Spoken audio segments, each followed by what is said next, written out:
Hello, everybody, and welcome to yet another episode of Showtime with Jordan Van Hazel and Friends on 702.5 FM Las Vegas. Today, I am back with another friend, the fabulously talented musician and actress, Jessie Payo. Jessie, thank you so much for joining me this I'm so excited that I can just do this from my bedroom. They're like, right, it's all about silver linings at this point in 2020, right? It's all about the silver linings. I'm trying to find, the silver linings are like the size of a thread, and I'm collecting them at this point. And trying to find all the silver linings at this point. Totally. Well, I'm so glad that you're here with me, because let me tell you, I've known you now, I think, for probably about 5 or 6 years, and I remember I think you were doing Bad Betty. You were you're doing the Bad Betty thing, and Ryan Newcomb invited me out to come and see you, and I was like, oh my God, this woman is amazing. I gotta know who this woman is, and we've never had a chance to really get to know each other, but I think you're so interesting and so unique, and I love your Instagram. Like, you just have this like you're weird, but you're sexy, but you're talented, and it's like all these things come, like, you're so, like, I've just been dying to like have a moment to like really get a chance to really get to know you. So I'm so happy you're here. Yeah, because we haven't really sat down and like for this long of time, just one-on-one. Yeah. And really talked about where we come from and everything. And yeah, you're totally right. I strive to make sexy and strange as much as I can. It's my goal. So before we dive into this, I'm going to ask you the thing that I've been asking everyone for the last few weeks. How have you been spending your spring break? Okay, well, I have been doing a mixture of trying to get out of town as much as I can, even if it's just an hour out of town, to get a mixture of nature and inspiration. And when I'm at home, I have been diving into songwriting. I have been making these skits that I put up on Instagram called This Thing I Have in My House, which is kind of like very similar to like the 1950s kind of nuclear war, like apocalyptic vibe, where it's a little Twilight Zone-y. It's a little bit of like, everything's fine. It's not. And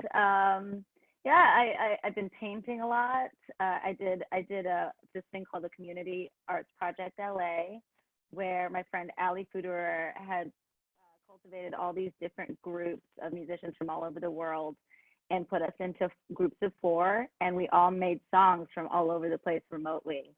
And with my song, I did the artwork for it, because our theme was called Butternut. So I wrote a song called Soup. So I made a painting of butternut squash for it. I've been doing it all to stay sane. I fucking love it. Oh my God, I love it.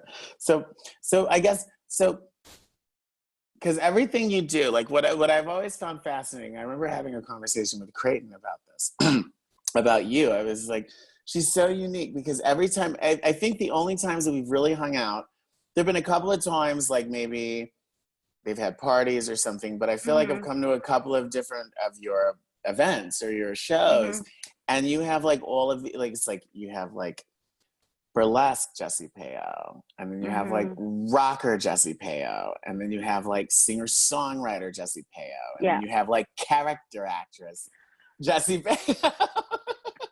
So I'm so curious to know just like where that all started. Like, did it start with music? Did it start with acting? Did it start with theater? So take me back to the beginning, and I want to know everything. You were born, then what happened? Well, I was born into a household full of hams. So, my parents met in the theater department in college in Colorado at Greeley, and they came out to LA to pursue acting. And it was from, the get-go, my parents were doing plays in LA. My mom became a part of the Glendale Center Theater, and I had my debut as a baby otter at the age of 4 in this Narnia knockoff called Popsicle Palace. And my only scene was at the end, because apparently my character was frozen by the Ice Queen. So at the end, I didn't have to do anything till the end. I just run out and go, "Mommy, mommy," to my actual mom, who's playing the mommy otter. So you were typecast from the beginning. Yes. So I was around a lot of theater. My parents were involved in a lot of theater growing up, and there was also a lot of music in the house. When I started to get involved was when I was younger. I kind of shied away for a little bit, because when I was little, I would start singing at parties and stuff, and then it brought a lot of attention to me, and I was a little scared because they started going like, "Oh, Jess, you did that thing you did the other day," and I was like, "Oh man, like no." So I kind of shut it down for a while because I just got embarrassed. And then around 11 years old, I decided I wanted to be a hip hop dancer. And my mom said, "You can't be a hip hop dancer until you do ballet." And I was like, "Oh crap, I don't do ballet." But I ended up falling in love with it. It gave me a lot of confidence. It taught me how to stand and command myself, even in normal life. It taught me discipline, confidence, that it was okay to be regal, and then that connected to our dance company had a holiday concert where all of us had to sing a line of something, and they gave me a solo, and when I went to go sing it, I was like, "Oh, I like can sing." and I remember rewinding the tape over and over again, going like, "Hey, I think I'm good at that." And it garnered a lot of attention, and I'm on stage, I love attention. So I just started practicing and finding my voice in our guest house. And my parents had a lot of musicians come over and jam out, and I practiced Janis Joplin songs. So when they came over, I knew I could just jump in. My parents didn't know I was doing this. So when they had one of their jams, they I was like, "Play a little piece of my heart," and then I went, "What's my God?" And they're like, what did she let her do?" Like, and I remember seeing their faces, and I was like, "Yeah, but I've been practicing." Like, you didn't know. All of this at the same time, what was happening at the same very exact age as I joined the LA Women's Shakespeare Company, which was led by Lisa Volpe, and it was pretty incredible group that was centered out of Culver City. And so basically it was all female driven, cast all women in every role. Like it was the opposite of how Shakespeare plays were cast, where it was all men playing all the roles. At that same age, I got to play in Richard III as young Queen Elizabeth, and I fell in love with that whole world. So all of these things kind of came together at that very formative young age. Yeah. And at that time, I really thought that acting was going to be my thing, just because my parents were a part of it, and it's what I studied the most. I did study in like a different theater companies, and the dance made me a better actress, and the singing made me like that, called for that in a lot of plays. So I was like, okay, I'm gonna get all of these skills lined up so I can just be the best Broadway star that ever lived. And it kind of took a turn when I started playing in bands, and I was like, all right. I started playing in a blues band with my dad. We started a blues band called Jessie and the Rain Dogs. I was playing gigs by the time I was 15.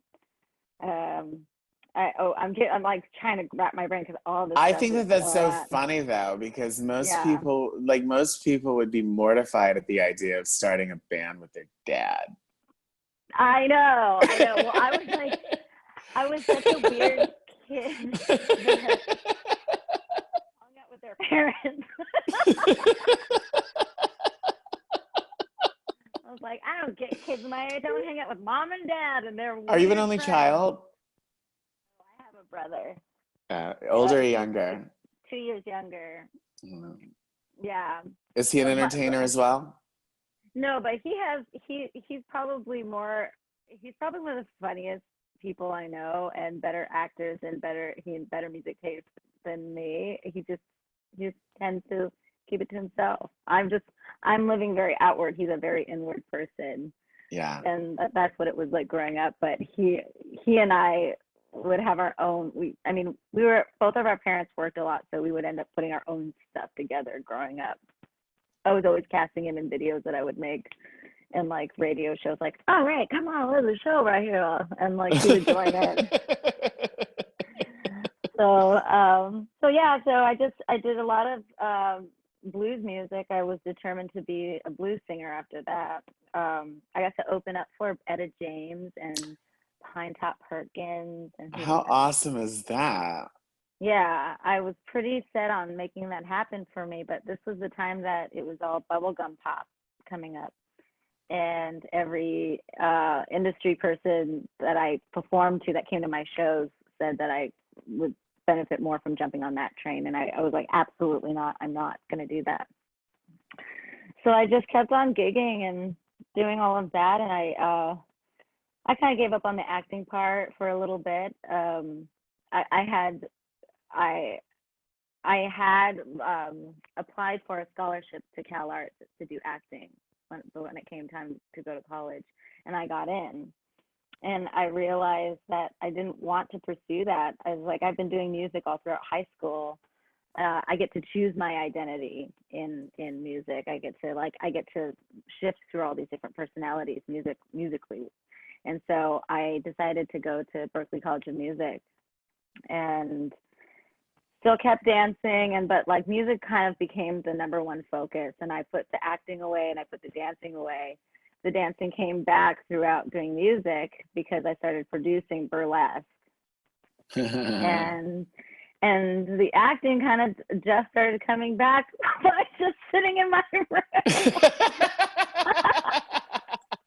Tell me this, do you regret it all not jumping on the pop train and seeing what that could have like what that experience might have been? Not at all. I wasn't prepared. I honestly don't think I was prepared for any sort of success at a young age. I think that everything's kind of rolling out as it should for me. I wasn't mentally prepared. I didn't physically accept myself. I grew up with a lot of body dysmorphia and anorexia, and I just think that was an unhealthy time for girls of my age to come up as artists. So I don't regret it. How was your time at Berklee? I know a couple of people who went to Berklee. A couple of my friends went to Berklee, and they really enjoyed it. And I think Berklee is a unique school because I went to music school, but I went to a very much more traditional music school where it's about theory and it's about music history and it was a classical major. Whereas I think Berklee's program is really about like, look, let's teach you how to actually like earn a living in this field. I loved it. I didn't finish like a lot of people, but what I did love about it is we not only had to learn, like if you were coming into the school like I did, that didn't have a lot of theory, you had to take ear training and composition and all of that, which I ended up using later, and also charting, which I didn't know how to use before. But also, most importantly, I mean, for a lot of the reasons with Berklee is that I kept a lot of those relationships.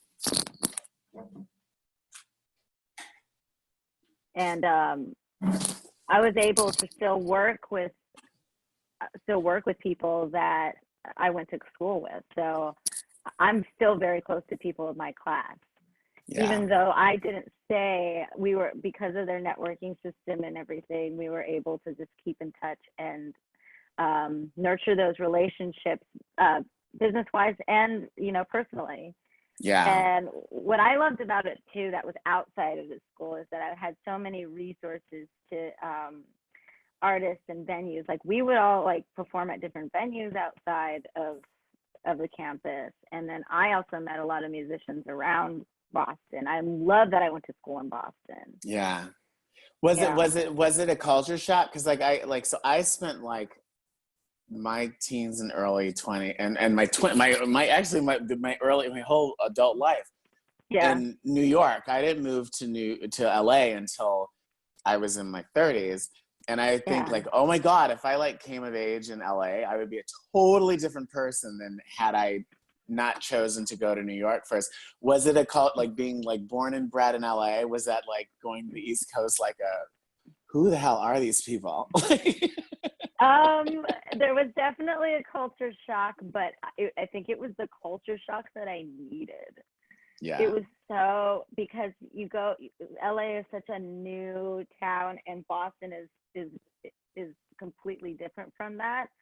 And it was nice to be around some history for once. Like, Yeah. and you know, as you've seen in LA, businesses don't last as the way that they do in Boston or like in an older city. I loved it, especially being able to just, you know, jump on the train and like go, like walk and explore. I think in the first week I walked everywhere, and it was Yeah. so nice. I felt like I got some culture for once. I grew up in Burbank, and everything's a freaking strip mall. I mean, there's great parts of Burbank, don't get me wrong, Magnolia Boulevard, shout out. But, you know, it was so, I needed that. Did not like the weather. No. Let me take that back. I liked the fall, like the changing of the leaves, and that was nice. But my God, But come it December, snowed. you're like, no. I remember I had to walk from, because I lived on Com Ave, and my classes were on Boylston, and it was like a couple, like I would say like a half a mile walk. Right. But in the snow, and when you don't know how to dress for the winter, and you're wearing dumb heels, and I just like didn't like. Okay, fashion was not cool in the early 2000s anyway. Trying to be a short girl wearing layers. I felt like Paddington Bear. I looked crazy. My jeans were all frayed out at the bottom. Not chill. So yeah, and in essence, I'm so glad I went to a place that was completely different from LA. Yeah. What led you to leaving Berkeley? I think what happened is that well, first of all, I was just a performance major, and they were upping the cost of tuition. They wanted more money for software, which I totally understand. But I was a performer, and some of the classes that I was taking was like, okay, here's a class on how to be a country singer. Here's a class on how to be a funk singer. And I'm like, I'm doing this weekly Already, yeah, for work. Yeah, and I think my only regret in leaving is that I wish that I would have done more business classes out there. But that's something you also learn by doing, Totally. and asking questions and reading. But I don't fully regret leaving early. I came back to LA, and I started working right away and using a lot of the skills, because even one of the first jobs I got coming back was a sight reading gig, and I wouldn't have been able to do that before. Totally. So you were like, what did you do when you got back to LA? Were you doing like a lot of session work, or were you doing like lots of session work? I did. To this day, I have a song that I sang on Disney's Halloween Town High, which plays every October, and I have a small following from that song. But I remember getting it was my first big job, and I was like, I made it. And it was so sassy, and I was like, I learned so many skills. I mean, yeah, I did a lot of session work, and that's when I started doing the burlesque stuff too. Yeah. So how did the burlesque stuff come about? Did you like fall into it? Did someone pull you into it, or did you see something and say, oh my God, I want to put on a burlesque show? Well, before I left for college, I performed a lot at Harvell's Blues Club in Hmm. Santa Monica, and I would always go to the Toledo show, which is the longest running show pretty much in LA. Every Sunday, this guy Toledo, and he would have his dancers around him, and it seemed like a very Tom Waits like deep poetry, gritty thing, and it's everything that I just admired, and I always wanted to be a part of it. So when I came back, I started sitting in with the band, and I was like, I want to wear the burlesque costumes, and I would come in with my cheap Target bras and everything, like did not know what I was doing. I was like, how do I get the good stuff? And so I would just keep on performing with him. And there's YouTube videos of this, by the way. Like I look crazy. Like I don't Oh, know what I'm doing. we'll find them. Yeah, it's not hard to find. So I became kind of a veteran with them, and oh my gosh, my computer. I don't know why this is doing this. So then I started doing a lot of different shows at Harvell. They had this show called Bongo Fury, and that's where I met a lot of dancers that I still work with today. Miss Dakota Nicole is a big burlesque dancer in the scene. She's huge. At the time, she was doing the Ivan Kane 40 Deuce. And she and I actually co-produced Bad Betty together years and years and years down the line. But we met doing Bongo Fury at Harvell's, and I remember her seeing me sing for the first time, and she's like, "Who are you? What is this?" She took videos of it. She's like, I have to know everything about you. I mean, we got to figure out what to do with you." And I met most of the girls that I work with back in the day by kind of just navigating through the scene and then getting in with them. And Dakota started bringing me into her productions, into her shows, and that's where I started kind of crafting how I would do it. And when she saw me sing my own stuff at Hotel Cafe, she's like, let's bring our forces together, let's produce a show. And that's how Bad Betty came about, because I knew I always wanted to put together like a bad girl 50s Pussycat Kill Kill kind of vibe of a show, because I've not seen that before. And it was such a great show. And Yeah. So that's kind of, in short, how I fell into that. And there's not a lot of singers in LA.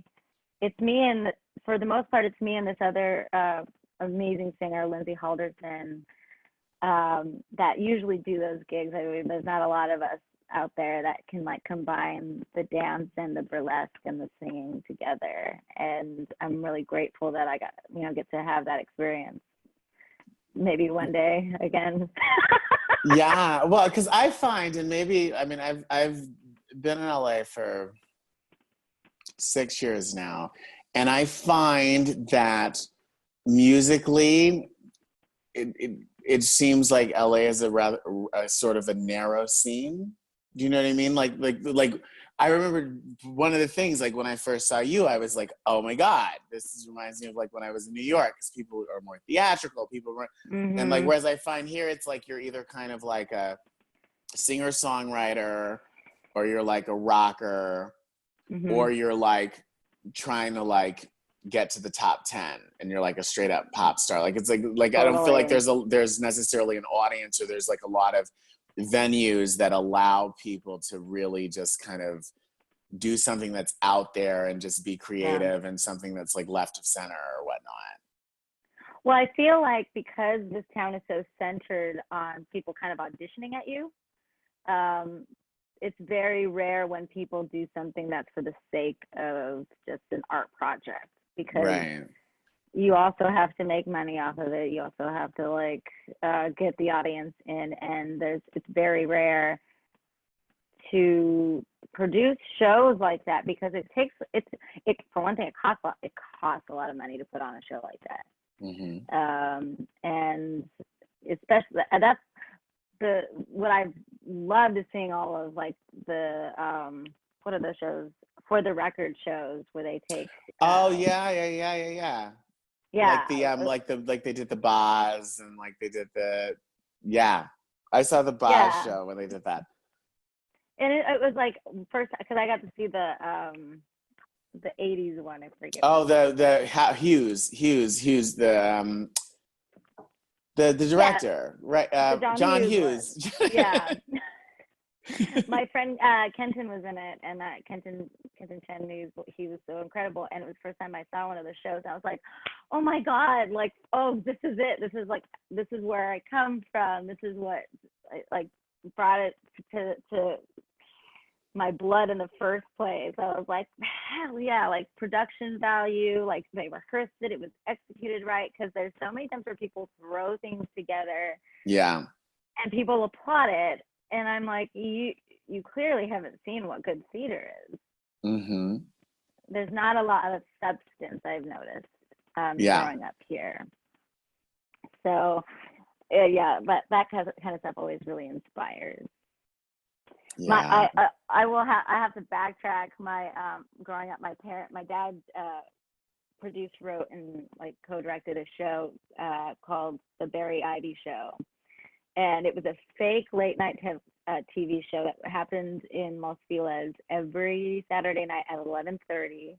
It was a small black box theater, and they would pretend like it was a live broadcast, so the audience would be like the live audience, and they would have a live band, and they'd have like commercial segments, and like we'd have fake commercial segments, like and of course my dad filmed my mom and my brother in the park where it was like for Safeguard soap, and she's literally running around the park like squeezing soap into his hair or like rubbing him down while he was climbing like the jungle gym. And I just realized, I'm like, that's where it all comes from, like that kind of weird skit make believe stuff. Like there was one time where they did a stunt. They did a stunt of the week where he ate a bunch of like mixed or cheeseburgers, like fast food cheeseburgers, and then he's like, I got a heart attack. Whoa. And they had a fake surgeon come in, and they lifted up a sheet and had fake blood spurting out as they removed the cholesterol from his heart. I was like, oh man, I want to do that again. Oh my God. Do they still do shows? Like I know I know you guys did that little thing on your Instagram the other day. I saw that. Oh yeah. No. We haven't done any of those shows since, I mean, that was in the 90s. Like I was No, but I mean, like, do they still perform? Do they still like do their own thing? my dad has passed. Oh. He passed away in 2006, but my mom, she has been doing these things where she curates cold reads of movies and plays. And every year we do a reading of The Christmas Carol, and she casts it, and we all come together and read the parts. And then, not a long time ago, like during quarantine, we did a Zoom reading of Midnight in Paris, and everyone dresses up in like 20s French gear, and we all read our parts over Zoom. And it's something that we get a lot of joy of, and she's always creating these opportunities to exercise her acting bug. Yeah. It's That's really exciting. cool. That's really cool. Yeah.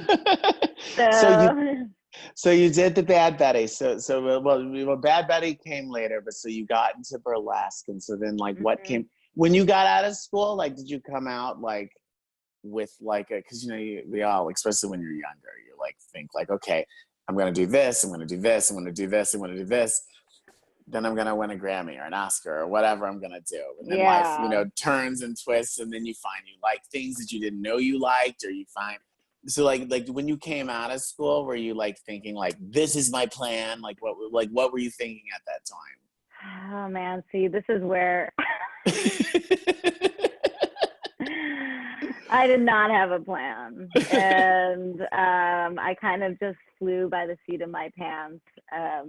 I think that musically, I just love what I discovered when I was in Boston is that I love so much different music.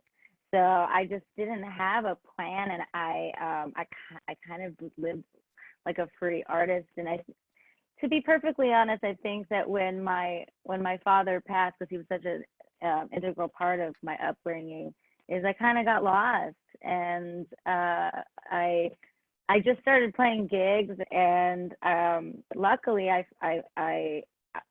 fell into a record deal with this group called Jupiter Rising, and I got signed.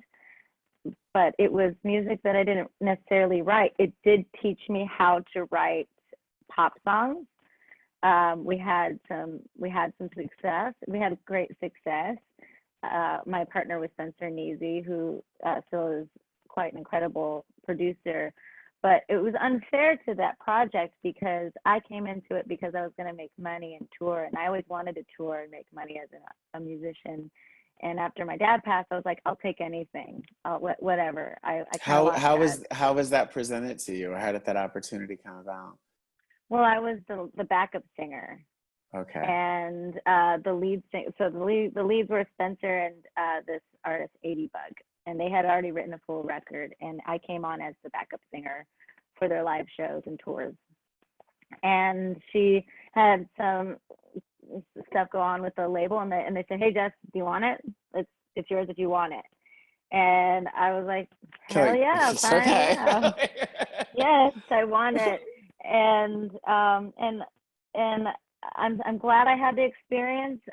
What I've taken away is that you have to do music, or you have to be the artist that you are. You cannot try to fit into something else, no matter how hard you try, because I really tried to fit into what do they say? Fit a square peg into a round hole. Into a round hole, yeah. Yeah, I was a square peg, and it read that way on our tours. Like I was trying to be like this, Fergie type character, and I was like, I want to sing about something else, and it didn't resonate with our audience. And luckily they were able to bring in a pussycat doll to take over, and then they renamed the project, and then I went on to write a country record. And and honestly, that was the first time that I sat with myself and wrote something honest, and I was really happy with it. And I just decided that from here on out, I'm only going to make honest work. And, however that lands, it lands. And luckily, I'm able to support myself through the songs that I write and the work that I do. And I want to keep continuing to do that. So when you ask if I had a plan, I didn't. And now from the lessons I've learned, I've become more wise in how I approach things. And I've learned the most important lesson is that you have to just be 1,000,000% yourself, even in doing business. You cannot waver. You cannot there's compromises you can make, but sometimes you have to say, I'm not taking that deal, because if I take this deal and I don't stand by it, we're all going to lose. And I've lost a lot of battles, and that's why early in the conversation, if I had made it early when you were on, 16, yeah, there's no way I would have been happy. Yeah. And the lessons that I've learned along the way are just so much more enriching, and I'm excited to see how I can apply it from here on out, because we've all been spending a lot of time on our own to contemplate these things and where we're at and what is really of value. And when I'm making art right now with no monetary return, it's an interesting question to ask yourself. Like, I'm not making money off of this, but I'm going to spend all week doing this. But do you feel more fulfilled doing that? I do. Yeah. I do. I do feel like I'm being smarter about the steps I will take for myself. Like, just to give an example, I have a single that's ready to go. Like, it's mastered. It sounds beautiful. It's something I'm really proud of. And the old me would have just shot from the hip, said, "It's out now," and not asked for any help, not asked for advice, not made an actual business plan as to how to launch it without a team. Because I've had teams of people working behind me, and I've had people not working behind me. And when it's just me on my own, I kind of don't take the right steps. And so this Mm-hmm. time it's like a little test to be like, okay, Jessie, you know you can do this. The music's done, like relax. And you know, right, given where we're at in the world right now, I'm not ready. Right. I want to nurture and incubate this baby and see how I can be of service. And then when it's time, I'll be like, here's something nice that you can open up. Enjoy. And pay for. And pay for. And can you, but you're going to have to pay for it. That's what I find so interesting, because I feel like, so, you know, everything shut down while I was in Vegas. Mm-hmm. And everyone's like performing, you know, this is like, it's very easy to work in Vegas. My perspective, I haven't been in Vegas for a very long time. And yeah, I came in with a show on the Strip, but I find that it's very, like, there's just a lot of opportunities to perform, and there's a lot of opportunities to make money as a performer. And I feel like when the world shut down, people went crazy just because they're just so used to just always performing.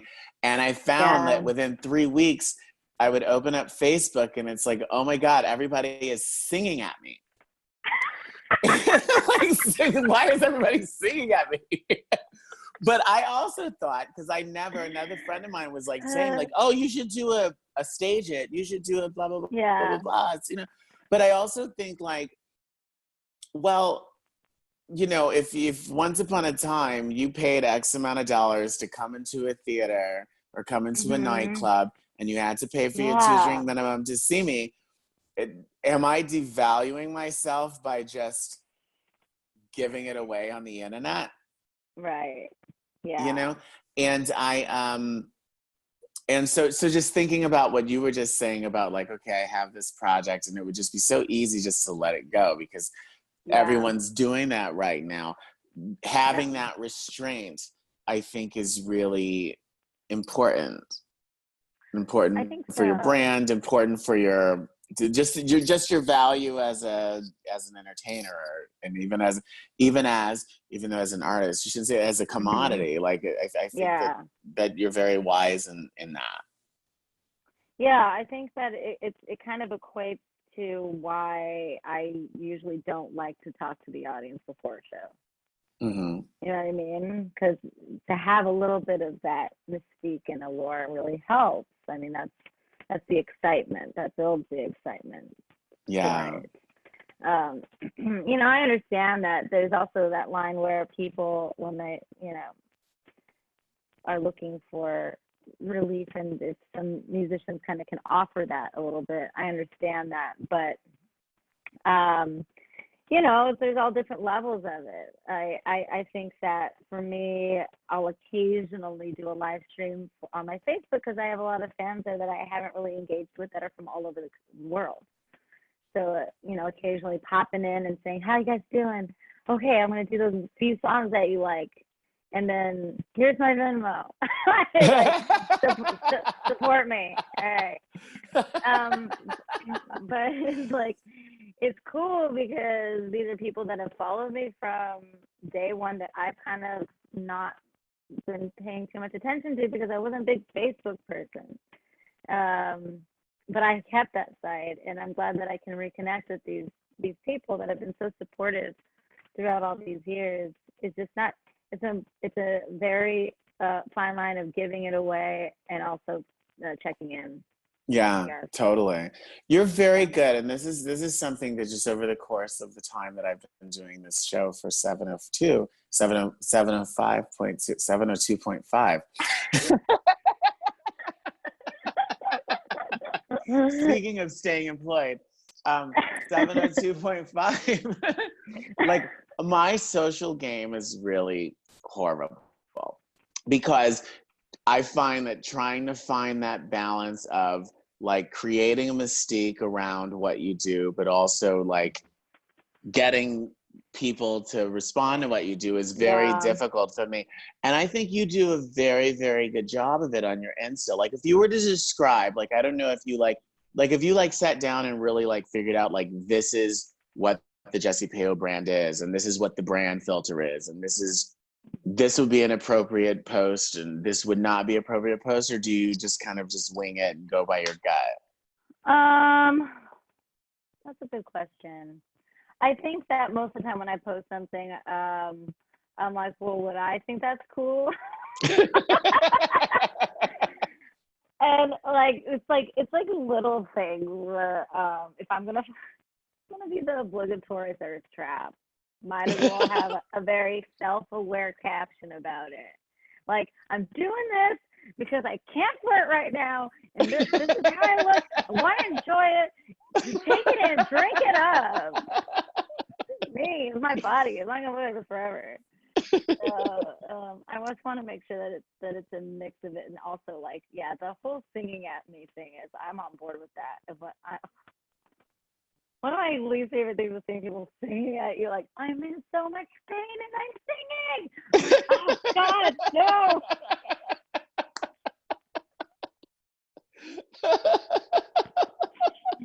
Oh man. But you kind of wonder though, because I mean, like, I really don't think I know that the world is opening. Like, part of the reason like I came out to Palm Springs is because Vegas is like totally open.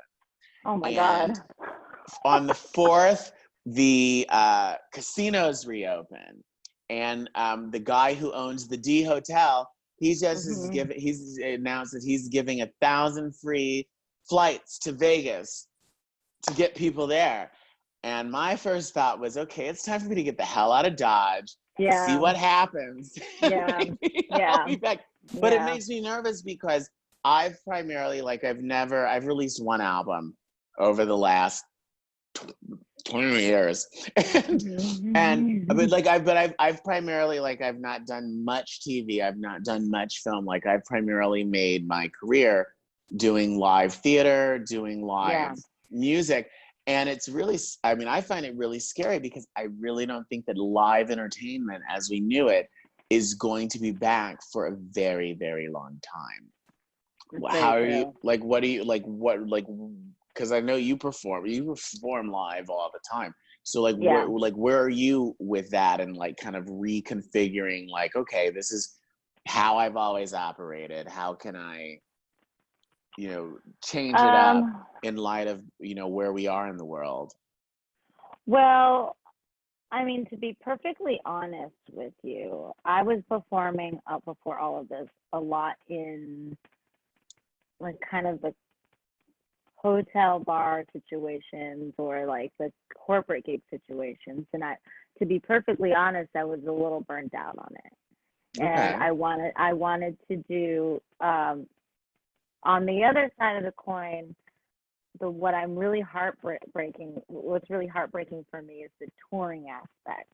Like, that aspect is where I find the most joy in going from town to town, playing my own music, having the camaraderie with the people on the road with me, and meeting people on the road, meeting, radio people, and meeting people at the venue. And like, that's where I thrive from. That's what I'm going to miss the most.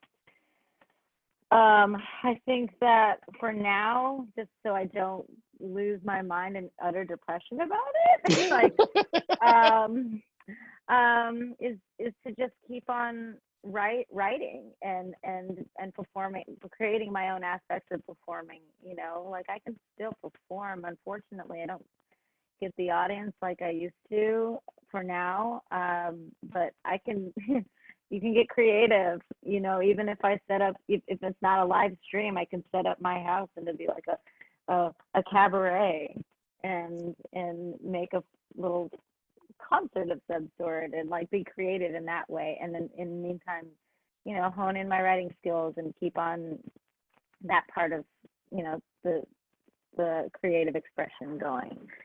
But yeah, it's not going to be the same for a long time. And instead of, lamenting it, thinking of ways to be creative about it.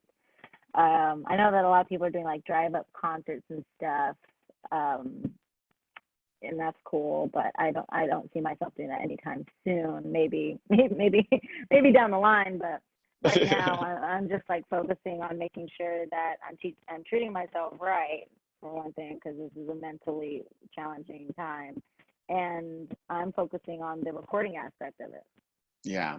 And working on that and writing good songs, and I'm performing in these dumb skits that I do. Like, I'm like, that's my outlet right now.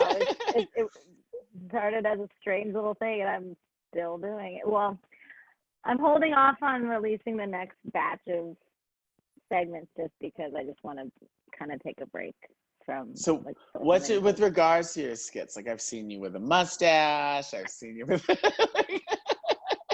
Yeah. With regards, do you like what's your process with regarding that? Like, do you like just have like just crazy writing sessions where you're like da da da da, or do you like collaborate with someone to do a writer's room, or do you just say like turn on the camera and let's see what happens? And if it sucks, you say delete, and if it's good, you're like, okay, we're posting that. Well, I'll put on a costume. So it starts with the costume. It starts with a costume, and then I'll find the focus of what I like, because it's this thing I have in my house. I'll grab an object and I'll go, okay, what can I use with this?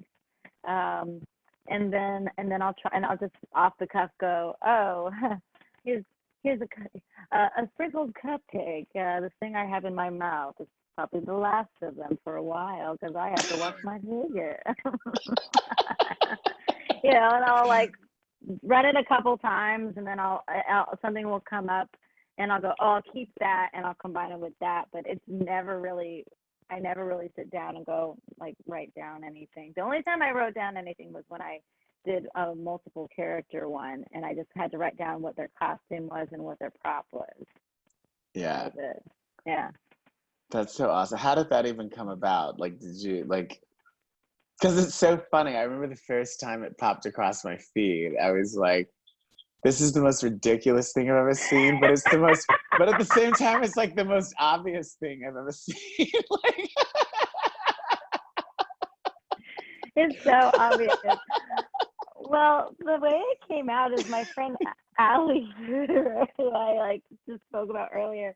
She had moved into her grandmother's cabin in Tahoe, and she and her boyfriend were just doing a joke called "Check This Out," where every day they would show something kitschy in the house. And I said, and the time that they would show it was like at 11:35 or something, and I was like, Allie, what is this? I was like, can I do a spin-off of this? Because I was like, oh, I like this. She's like, yes, I'm the network, and the network has signed you on. So we have our fake little thing called our network. And so when I started rolling with mine, she's like, oh man, I haven't shot any of mine yet. And I'm like, well, I'm still giving you credit, you know, like you inspired the idea. And then from when I've done it, then other people started doing their own versions of the show, and then they've been posting it. So it's just a weird, stupid thing, because we're all like inside our houses, like it makes sense for it to be a thing. Like this thing I have in my house, this reminds me of the Hollywood Regency, and I got it at a garage sale for $5. I think it's brilliant. So now you're on season 3. Season 3. I've shot four episodes of season 3 are done. How many do you do a season, or do you just do it until you're like tired and then you're like, okay, season finale? Yeah, I don't want to do it anymore. And I think this is the last season because I'm running out of clothes. So I need to buy some clothes. I need to get some clothes for if I've got to do season 4. I need some sponsors. There you go. Yeah. It's been a fun project. I think it's quite hilarious. I caught Ryan and Creighton's, and I thought that was like really fun.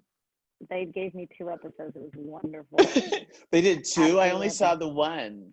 They did 2. I have to go look up the second one. The only one I saw, Creighton was dressed like freaking like Sherlock Holmes or something, and they're like with a voodoo doll. Yeah. They're so great. They're so great. How did you guys meet? We met through the Mowgli's.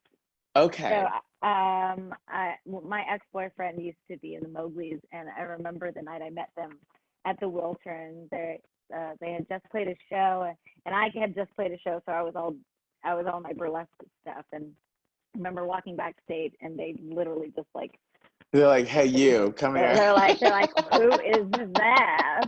And I'm like, who are you? And my ex was like, I knew that was gonna happen. I knew they were gonna adopt you right away. I was like, yes, it was love at first sight. Yeah, they're cool peeps. They're really cool peeps. I really credit them in like they kind of launched my social life in Los Angeles. Wow. Because I love that. I moved out to Los Angeles to work for Sony, and I met Ryan in new hire orientation. And I remember we're sitting around the table, and you know how like HR always makes you do those stupid things, or like say your name, what department you're in, and what your favorite TV show is. And so I'm like, I'm Jordan Van Haslo. I'm the head of talent sourcing, and my favorite TV show will always be The Gossip Girl, XOXO.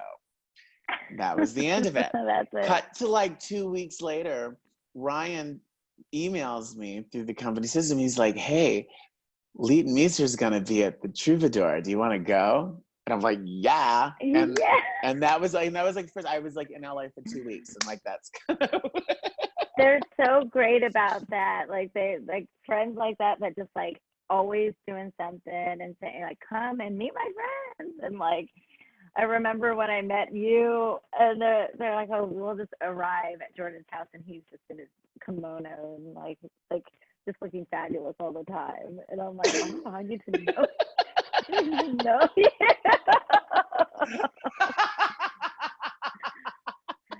I think we went to watch, didn't we go see that 80s movie? Oh, Never Ending Story. Yes. Yes, at the Yes. at the whatchamacallit. And I'm still heartbroken about that story. And they never let me live it down. Well, so let me tell you. So here's the thing. And then we have to go because the next show has to come on. But and I was a kid, I loved that movie. Yeah. And I was in love with Atreyu, he who hunts the water buffalo. Loved him. I was like 8, but he was just like my stars and my moon. Well, hadn't seen that movie for probably 15 plus years.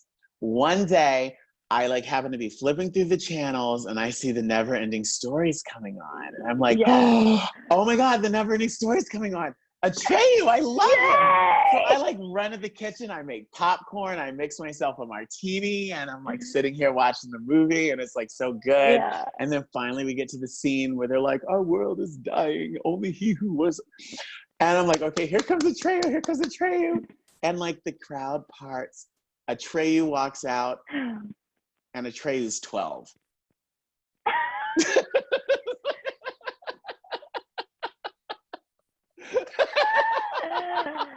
Oh my God. It was horrible. Well, listen, I want to keep on talking to you, but as far as our time on 702.5 FM, that time is up because there is another show after us. But thank you so much for joining us. For our listeners, where can they find you and this current season of This Thing in My House? Well, you can find me, Jessie Payo, JESSIE That's my Instagram handle, where you can find my episodes of This Thing I Have in My House. You can find my music on Spotify. And my website is jessiepayo.com, and it has everything on there. Holla. And that's it. Well, I'm so glad we had a chance to connect and have this hour. Thank you all for listening. We'll see you all next week, Monday, at our new hour. We've been at 5 o'clock for the entire run of the show, but we're now at 11 a.m. So you get your coffee, you watch your View, and since Wendy Williams is doing whatever Wendy Williams is doing and is airing live, you can listen to us. Be sure to pick us up and follow us at Showtime with Jordan We'll see you next week, or talk to you next week. Bye-bye. Bye. Yeah. Yeah, wait, how do I stop the recording? Oh, stop.